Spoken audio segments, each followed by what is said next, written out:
Hello दोस्तों, स्वागत है आप लोग का केमिस्ट्री के एक्स्ट्रा क्लास में। और आज जो है लेके आए हैं टॉपिक आप लोग के बीच में, बहुत ही महत्वपूर्ण टॉपिक है आज का, वर्नर्स थियरी। कोऑर्डिनेशन कंपाउंड का एक टॉपिक है हम लोग का, वर्नर्स थियरी। और दोस्तों ये जो टॉपिक है आपके यूपी बोर्ड एग्ज़ाम, नीट वगैरह जितने भी एग्ज़ाम्स हैं उन सब के लिए आपका बहुत ही इम्पोर्टेंट टॉपिक है। और इस टॉपिक में आज हम लोग कवर करेंगे कि वर्नर्स के सिद्धांत के जो मुख्य बिंदु हैं वो बिंदु क्या हैं, उनको हम लोग समझेंगे। और साथ ही हम लोग देखेंगे कि वर्नर्स के सिद्धांत के आधार पे हम लोग किस प्रकार से किसी कोऑर्डिनेशन कंपाउंड का जो ज्योमेट्री है उसको हम बना सकते हैं, कैसे उसके उसमें जुड़े हुए जो आपके कंपोनेंट्स हैं कैसे उनको बॉन्ड से शो करेंगे।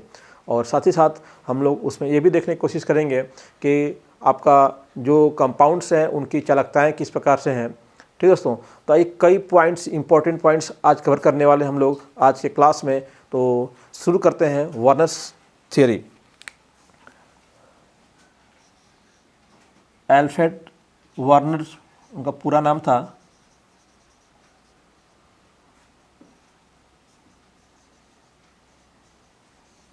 ठीक है दोस्तों, अल्फ्रेड वर्नर्स थ्योरी। ये किसके लिए पढ़ रहे हैं दोस्तों? कोऑर्डिनेशन कंपाउंड के लिए।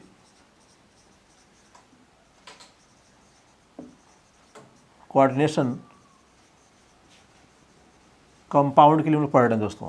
और कोऑर्डिनेशन कंपाउंड के बारे में पीछे वीडियो अपलोड किया हम लोगों ने। आइए बस शॉर्ट में हम लोग इसको बता देते हैं कोऑर्डिनेशन कंपाउंड क्या है। तो कोऑर्डिनेशन कंपाउंड को एक ट्रिकी रूप में अगर देखेंगे आप तो लुईस बेस जो होते हैं, लुईस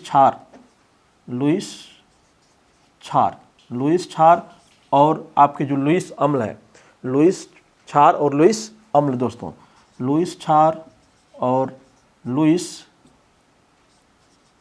अम्ल जब आपस में मिलते हैं दोस्तों तो क्या बनाते हैं? ये कोऑर्डिनेशन कंपाउंड बनाते हैं। कोऑर्डिनेशन कंपाउंड सिंपल सा समझेंगे हम लोग।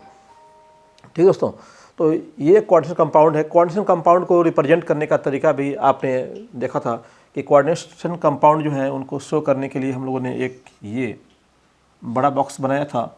और यहाँ पे आपका ऐसे कुछ कंपोनेंट्स यहाँ पे हैं, कुछ कंपोनेंट्स यहाँ पे हैं, ये आपका बड़े ब्रैकेट में। इसको नाम आपने दिया था क्या चीज़?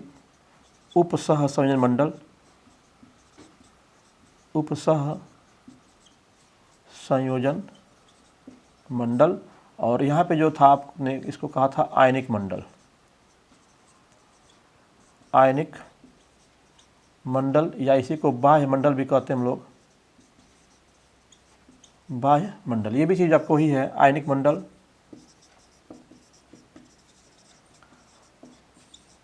आयनिक मंडल या बाह्य मंडल।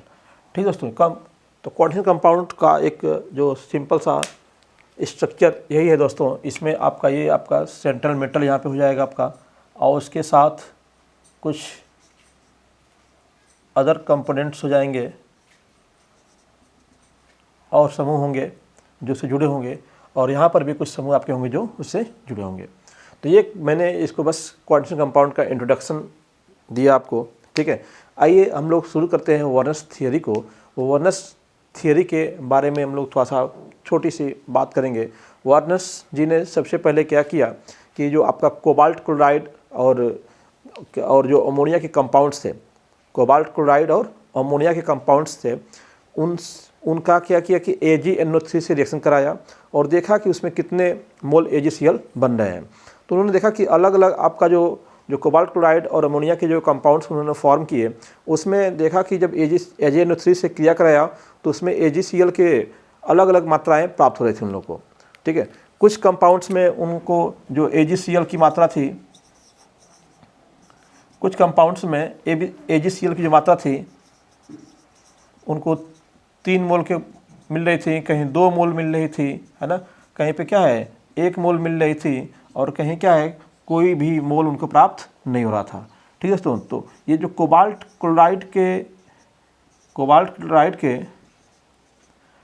क्लोराइड और अमोनिया के जो व्युत्पन्न थे,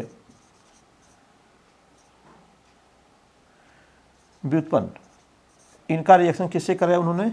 AgNO3 से। और उन्हें AgCl के डिफरेंट क्या हैं मोल्स प्राप्त हुए। वहीं से उन्होंने कोऑर्डिनेशन कंपाउंड के बारे में अपनी एक सिद्धांत बनाया और उसको बताया कि जो कोऑर्डिनेशन कंपाउंड्स हैं उनके अंदर जो आपके सेंट्रल मेटल हैं, सेंट्रल मेटल के 2 संयोजकताएँ हैं। कितनी संयोजकताएँ दोस्तों? 2 संयोजकताएँ हैं। एक संयोजक तो बोलते हम लोग प्राथमिक संयोजकता, और दूसरी जो होती है द्वितीयक संयोजकता, प्राइमरी वैलेंसी और सेकेंडरी वैलेंसी। ठीक है दोस्तों, तो आइए इसको हम थोड़ा सा अलग बताते हैं। यहाँ पे इसको डिवाइड कर देते हैं 2 पार्ट में। एक आपका था उसमें प्राथमिक संयोजकता और दूसरी क्या थी? द्वितीयक संयोजकता। दोनों को यहीं पे हम लोग समझ भी लेते हैं। ठीक है, वर्नर्स ने जो आपके कोऑर्डिनेशन कंपाउंड थे उनके जो सेंट्रल एटम था उसके बैलेंसी के बारे में बताया हम लोग को कि उसकी बैलेंसी क्या है, 2 प्रकार की होती है। उसमें प्राइमरी बैलेंसी जो होती है दोस्तों, जो उसकी प्राथमिक बैलेंसी होती है, सबसे पहले हम लोग उसी की बात करते हैं। तो उन्होंने बताया कि जो प्राइमरी बैलेंसी होती है वो उसका आयनन हो सकता है, आयननीय होती है। आयननीय होने का मतलब क्या है दोस्तों? यहाँ पे समझते हैं हम लोग, जो हम लोग कोऑर्डिनेशन कंपाउंड है इसके अंदर आपका सेंट्रल मेटल है और क्या है उसके साथ कुछ कुछ आपके समूह जुड़े हुए हैं, और यहाँ पे जो बाहर जो कंपोनेंट होता है यहाँ पे लिखा गया वो क्या होता है? रेडायन। यहाँ पे क्या होता है दोस्तों? रेडायन जैसे आपका Cl हो गया, SO4 पे नेगेटिव वाला हो गया, डबल नेगेटिव है ना, इस प्रकार के रेडायन यहाँ पे होते हैं। तो ये जो रेडायन होते हैं दोस्तों, ये आपके उसकी प्राथमिक बैलेंसी को पूरा करते हैं। रेडायन क्या करते हैं दोस्तों? प्राथमिक संयोजकता को पूरा करते हैं, प्राथमिक बैलेंसी को पूरा करते हैं दोस्तों। और आयनी, जब ये आयनी का मतलब क्या हो गया कि ये आपका Ml जो कोऑर्डिनेशन कंपाउंड है ये टूट जाएगा, इस पर आपका प्लस आ जाएगा, और यहाँ पे जो प्राथमिक बैलेंसी पूरा करने वाले हैं रेडायन क्या होंगे? अलग हो जाएंगे। रेडायन क्या होंगे? अलग हो जाएंगे। तो यहाँ से जो ये ब्रेकिंग हो रही है उसी को बोलते हैं हम लोग क्या है? आयनीय। प्राथमिक संयोजकता क्या होती है? आयनीय होती है। ठीक है दोस्तों, दूसरी बात, यह संयोजकता जो है रेडायनों से पूरी होती है। दूसरी बात हम लोग क्या बोलेंगे इसमें? यह संयोजकता किससे? यह रेडायनों से पूरी होती है, रेडायनों से पूरी होती है। यह रेडायनों से पूरी होती है। जो ऋण आवेश होंगे उन्हीं से वैलेंसी क्या होगी? पूरी होगी दोस्तों। ठीक है, तीसरी बात क्या हम लोग बताएंगे इसमें? तीसरी बात ये जो आपका ये जो प्राथमिक संयोजकता होती है, प्राथमिक संयोजकता ये क्या बताती है? उसके ऑक्सीडेशन नंबर को, ऑक्सीडेशन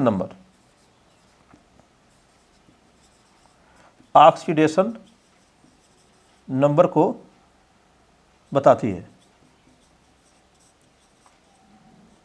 ऑक्सीडेशन नंबर दोस्तों आप जानते ही हो, ऑक्सीकरण संख्या क्या होता है? जो आपके उस कंपाउंड के ऊपर जो प्लस या माइनस जो चार्ज आता है कंपाउंड के अंदर, ठीक ना, जितना इलेक्ट्रॉन वो लेता है या फिर देता है किसी कंपाउंड के अंदर, ठीक है, वही आपका क्या होता है? Oxidation number. तो प्राइमरी बैलेंसी उसके ऑक्सीडेशन को निर्धारित करती है कि उसका ऑक्सीडेशन नंबर कैसा होगा दोस्तों।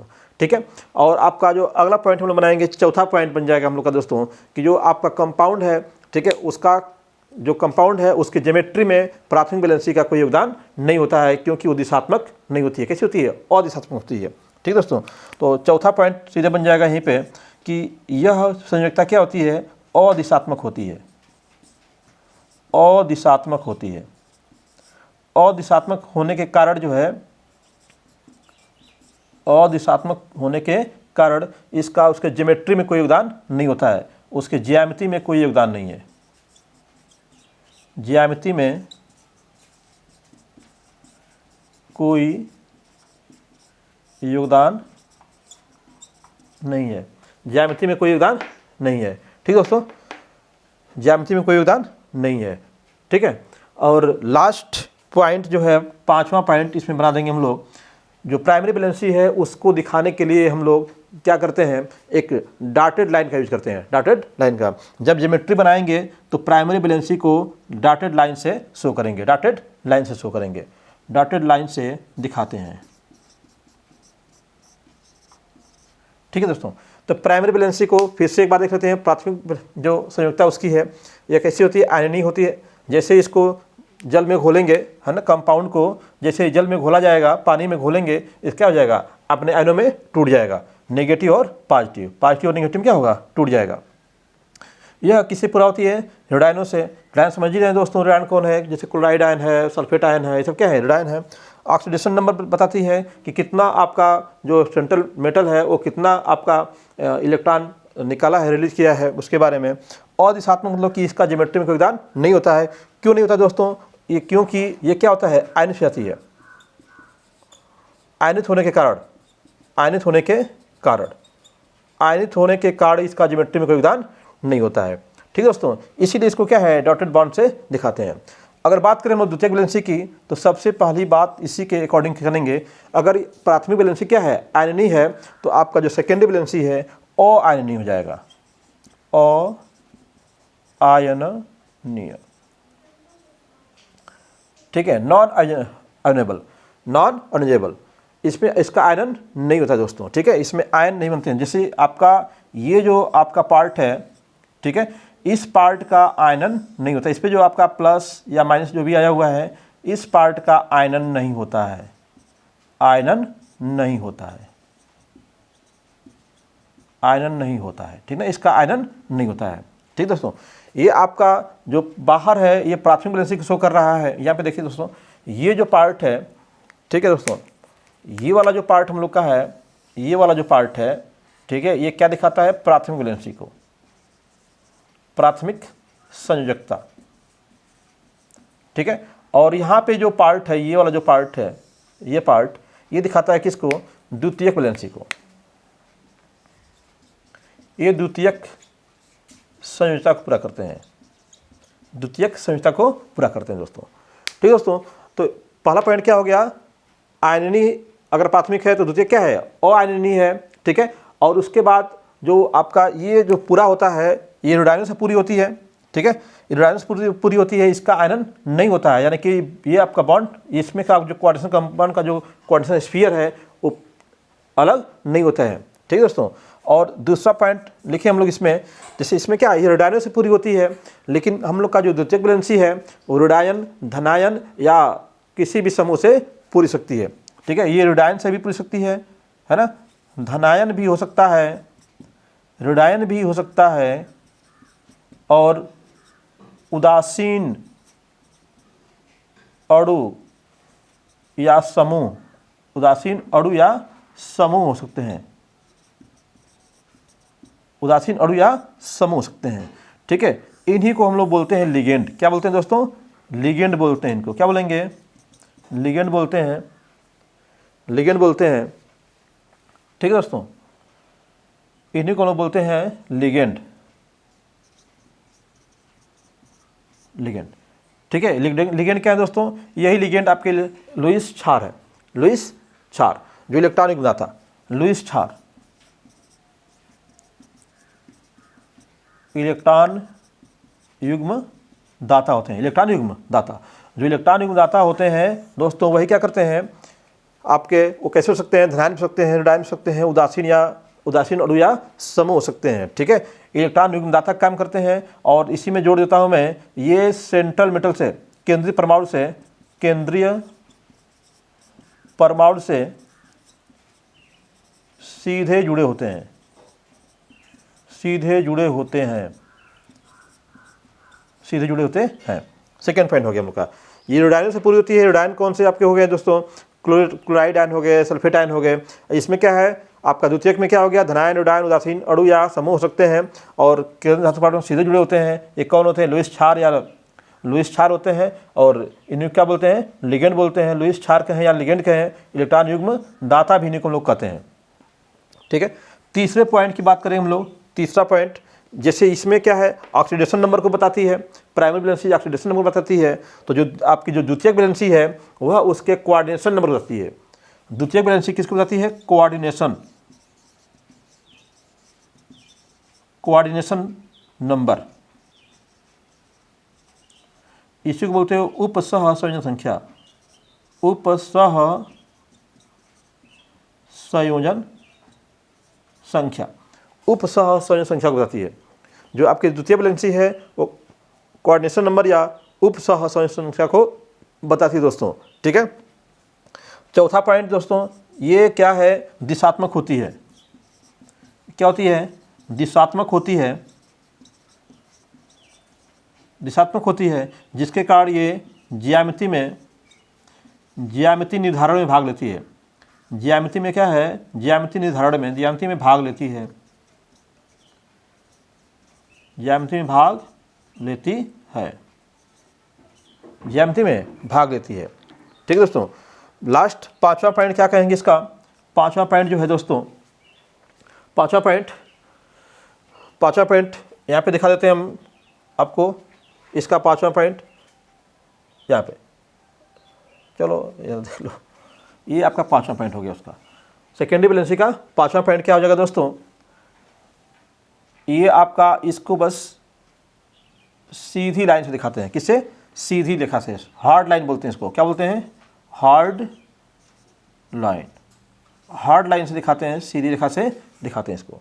तो ये 5 पॉइंट है दोस्तों आपके जो कोऑर्डिनेशन कंपाउंड है। कोऑर्डिनेशन कंपाउंड में वर्नर्स ने इन्हीं 5 पॉइंट्स की बात की और उन्होंने बताया कि जो आपके सेंट्रल मेटल हैं वो 2 प्रकार की वैलेंसी शो करते हैं, प्राथमिक और द्वितीयक, ठीक है। प्राथमिक वैलेंसी आयनीय होती है, द्वितीयक वैलेंसी क्या है, अआयनीय होती है, उसमें उसका ब्रेकिंग नहीं होता है जल में घुलने पे। और दूसरा क्या, यह रेडायनों से पूरी होती है, ठीक है, यह धनायन रेडायन या उदासीन परमाणुओं से भी पूरी सकती है, जिन्हें बोलते हैं लिगेंड। और तीसरा पॉइंट आपने कहा कि ऑक्सीडेशन नंबर को बताती है कि कितना इलेक्ट्रॉन निकाला है उसने। और यहाँ पे क्या है, कोऑर्डिनेशन कम नंबर बताती है कि कितने लिगेंड उसमें है। कोऑर्डिनेशन नंबर का मतलब क्या हो गया दोस्तों, लिगेंड, लिगेंड की संख्या, लिगेंड की संख्या, कितनी लिगेंड की संख्या है वही होता है कोऑर्डिनेशन नंबर। लिगेंड की संख्या जो होती है क्या बोलते हैं उसको, कोऑर्डिनेशन नंबर, ठीक है। ऑक्सीडेशन नंबर का मतलब क्या हो गया, इलेक्ट्रॉन जो रिलीज किया उसने, जो उसके ऊपर क्या है, प्लस चार्ज आ रहा है, number of plus charge, number of plus charge जो है क्या हो गया, ऑक्सीडेशन नंबर हो गया। रेडायन का मतलब क्या हो गया, आपका क्लोराइड आयन है या सल्फर आयन है ना, इस प्रकार के जो आपके आयन है वो क्या हो गए, उनसे पूरी होती है। आयनीय का मतलब क्या हो गया कि जल में घोलने पर, जल में घोलने पर 2 पार्टों में बढ़ जाता है, एक आपका पॉजिटिव पार्ट, एक आपका नेगेटिव पार्ट, 2 पार्ट में क्या हो गया, डिवाइड हो गया, ठीक है। और दिशात्मक हो गया क्योंकि क्या है वो आयनीय होता है, आयनित हो जाते हैं, इसलिए क्या हो, और दिशात्मक होता है, ठीक है। अआयनीय मतलब क्या है, जो इसकी द्वितीयक वैलेंसी, ये है आपकी द्वितीयक वैलेंसी, आयनित नहीं होता है, ठीक है। धनायन रेडायन उदासीन अणु या परमाणु से क्या है, पूरे हो सकते हैं, ठीक है। जिस उदासीन में आपका जैसे NH3 हो गया, ठीक है ना, रेडायन में आपका Cl हो गया, धनायन में आपका ले सकते हैं NH2 पे 5 ले सकते हैं ना। तो ये आपको हो जाएंगे धनायन रेडायन या उदासीन अणु या परमाणु या समूह सीधे जुड़े होते हैं, उन्हें इलेक्ट्रॉनिक दाता कहते हैं, ठीक है। कोऑर्डिनेशन नंबर दिखाते हैं, लिगेंडों की संख्या कितनी है, ठीक है। आपका ये क्या है, दिशात्मक होती है, ज्यामिति में भाग लेती है, ठीक है। आइए दोस्तों, अब हम लोग इसके वर्नर्स थियरी के अकॉर्डिंग हम लोग जो उसका ज्यामिति है, कुछ कंपाउंड की ज्यामिति बनाने की कोशिश करते हैं। इन्हीं दोनों वैलेंसी के बेस पे जो आपका वार्नर ने जो बताया, कोबाल्ट क्लोराइड और अमोनिया के जो यौगिक हैं, कोबाल्ट क्लोराइड और अमोनिया के यौगिक की ज्योमेट्री किस प्रकार से हो सकती है, आइए उसको भी देखते हैं, उसी से हम लोग क्लियर कर लेंगे।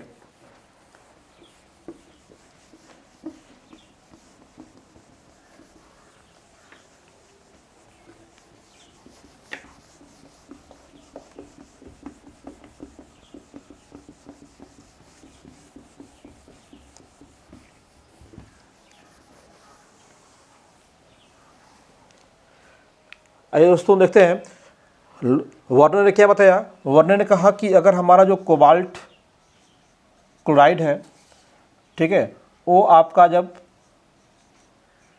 कोबाल्ट क्लोराइड और अमोनिया से बना हुआ जो यौगिक है, उसका रिएक्शन जब हम लोगों ने AgNO3 से कराया, AgNO3 से कराया, तो उसने कहा कि हमें यहाँ पे जो AgCl के अलग अलग मोल प्राप्त हुए, अलग अलग मोल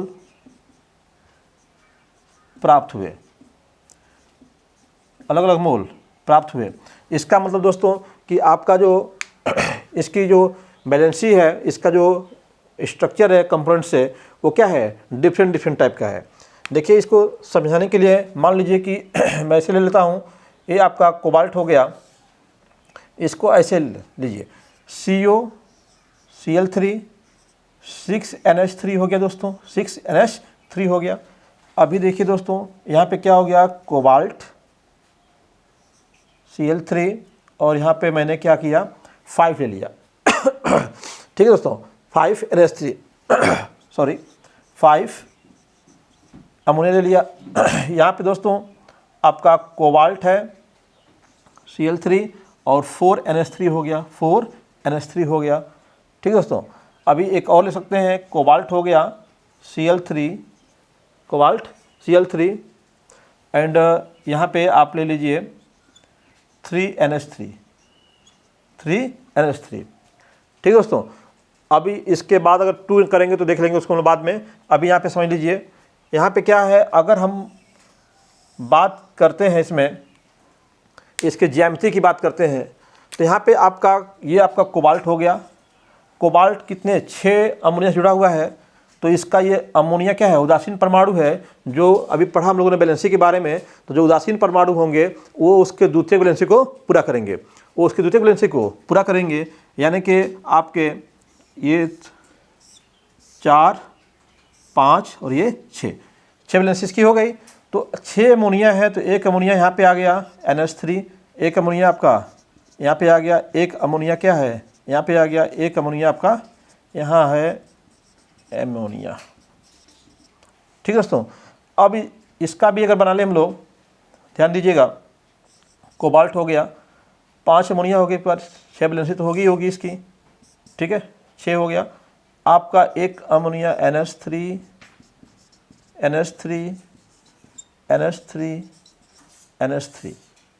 और ये हो गया आपका NH3। ठीक है दोस्तों, और यहाँ पे आप ले लीजिए, ये कोबाल्ट हो गया,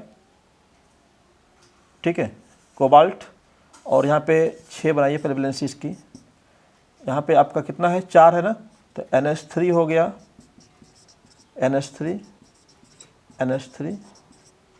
हो गया, और बस 2 बैलेंसी इसकी ओपन है अभी। और यहाँ पे आपका कोबाल्ट हो गया, और यहाँ पे क्या ले लें, कितना है दोस्तों इसमें अमोनिया, 3 है, तो NH3 और NH3।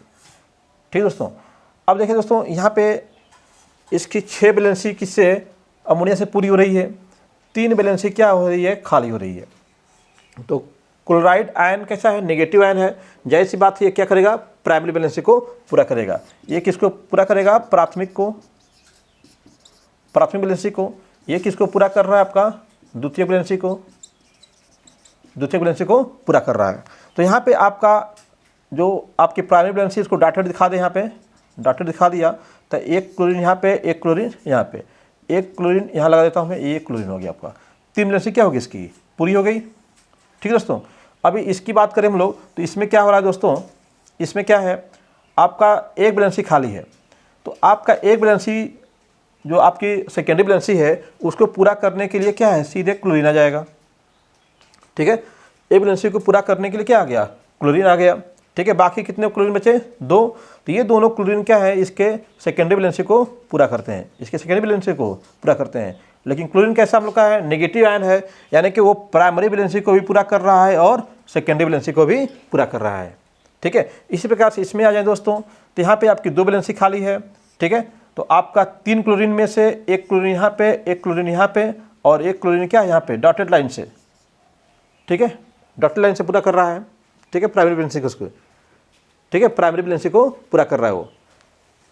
ठीक है दोस्तों, तो यहाँ पे आपका ये जो क्लोरीन है, ये क्या है, प्राइमरी और सेकेंडरी दोनों। दोस्तों ये डबल बॉन्ड नहीं है, ये बस ये रिप्रेजेंट किया जा रहा है कि जो क्लोरीन है वो प्राइमरी और सेकेंडरी दोनों बैलेंसी को पूरा कर रहा है। यहाँ पे देखो दोस्तों, तो यहाँ पे आपका केवल 3 ही अमोनिया है यहाँ पे, तो 3 क्लोरीन हम लोग पास है, तो 3 क्लोरीन यहाँ पे क्या है, आ गए। तो यहाँ पे तीनों क्लोरीन क्या है, प्राइमरी बैलेंसी भी पूरा कर रहे हैं और सेकेंडरी बैलेंसी को भी पूरा कर रहे हैं दोस्तों। तो इस प्रकार से ये इसकी ज्योमेट्री है।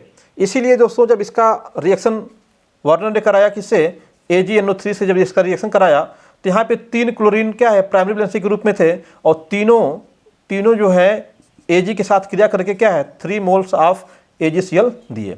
और यहाँ पे दोस्तों देखिए, यहाँ पे ये जो क्लोरीन है इस प्राइमरी और सेकेंडरी दोनों वैलेंसी में यूज हो गया है। तो यहाँ पे जब AgNO3 से क्रिया कराया गया, तो यहाँ पे जो हम लोग को मिला केवल 2 Cl फ्री हैं, तो यहाँ से क्या है 2 AgCl प्राप्त हुआ। और यहाँ पे देखिए दोस्तों, यहाँ पे आपके दोनों Cl क्या है यूज हो गए हैं आपके प्राइमरी सेकेंडरी दोनों वैलेंसी को पूरा करने के लिए, केवल एक Cl क्या है फ्री है। तो यहाँ से हम लोग जब AgNO3 से क्रिया कराए, हम लोग AgNO3 से क्रिया कराया आपने, तो यहाँ पे क्या मिला हम लोग को, यहाँ पे केवल एक AgCl मिला हम लोग को, एक Cl फ्री है यहाँ पे देखो दोस्तों, यहाँ पे कोई भी Cl फ्री नहीं है, क्योंकि तीनों Cl हम लोग के क्या हो गए हैं प्राइमरी और सेकेंडरी दोनों वैलेंसी पूरा करने में यूज हो गए हैं। तो यहाँ पे आपका क्या हो जाएगा दोस्तों, यहाँ पे आपको कोई भी AgCl प्राप्त नहीं होगा, यहाँ पे AgCl प्राप्त नहीं होगा दोस्तों।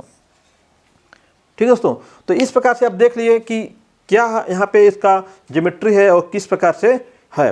तो इसी को समझाने के लिए कि ये आखिर हमारा जो कोऑर्डिनेशन कंपाउंड है अलग अलग स्थितियों में है, तो अलग अलग प्रोडक्ट हम लोग को दे रहा था। इसी की व्याख्या करने के लिए वर्नर्स ने क्या किया कि अपने एक सिद्धांत दिया जिसे हम लोग बोलते हैं वर्नर्स का सिद्धांत। ठीक है, तो वर्नर्स ने बताया कि प्राइमरी वैलेंसी और सेकेंडरी वैलेंसी के बारे में सबसे पहले वर्नर्स ही है जिसने आपके कोऑर्डिनेशन कंपाउंड के बारे में बताया। ठीक है दोस्तों, तो आज का वीडियो आपको कैसा लगा इस कमेंट पे जरूर बताइएगा। अगर आपको वीडियो अच्छा लगा तो लाइक, शेयर और सब्सक्राइब करना मत भूलिएगा। ठीक है दोस्तों, फिर मिलते हैं अगले वीडियो में। इसे कंडक्शन को लेकर के बात करेंगे हम लोग, और इस अन्य कंपाउंड्स के जो ज्योमेट्री है उसकी भी चर्चा करेंगे और उनकी कंडक्टिविटी के बारे में बात करेंगे। ठीक है दोस्तों, धन्यवाद।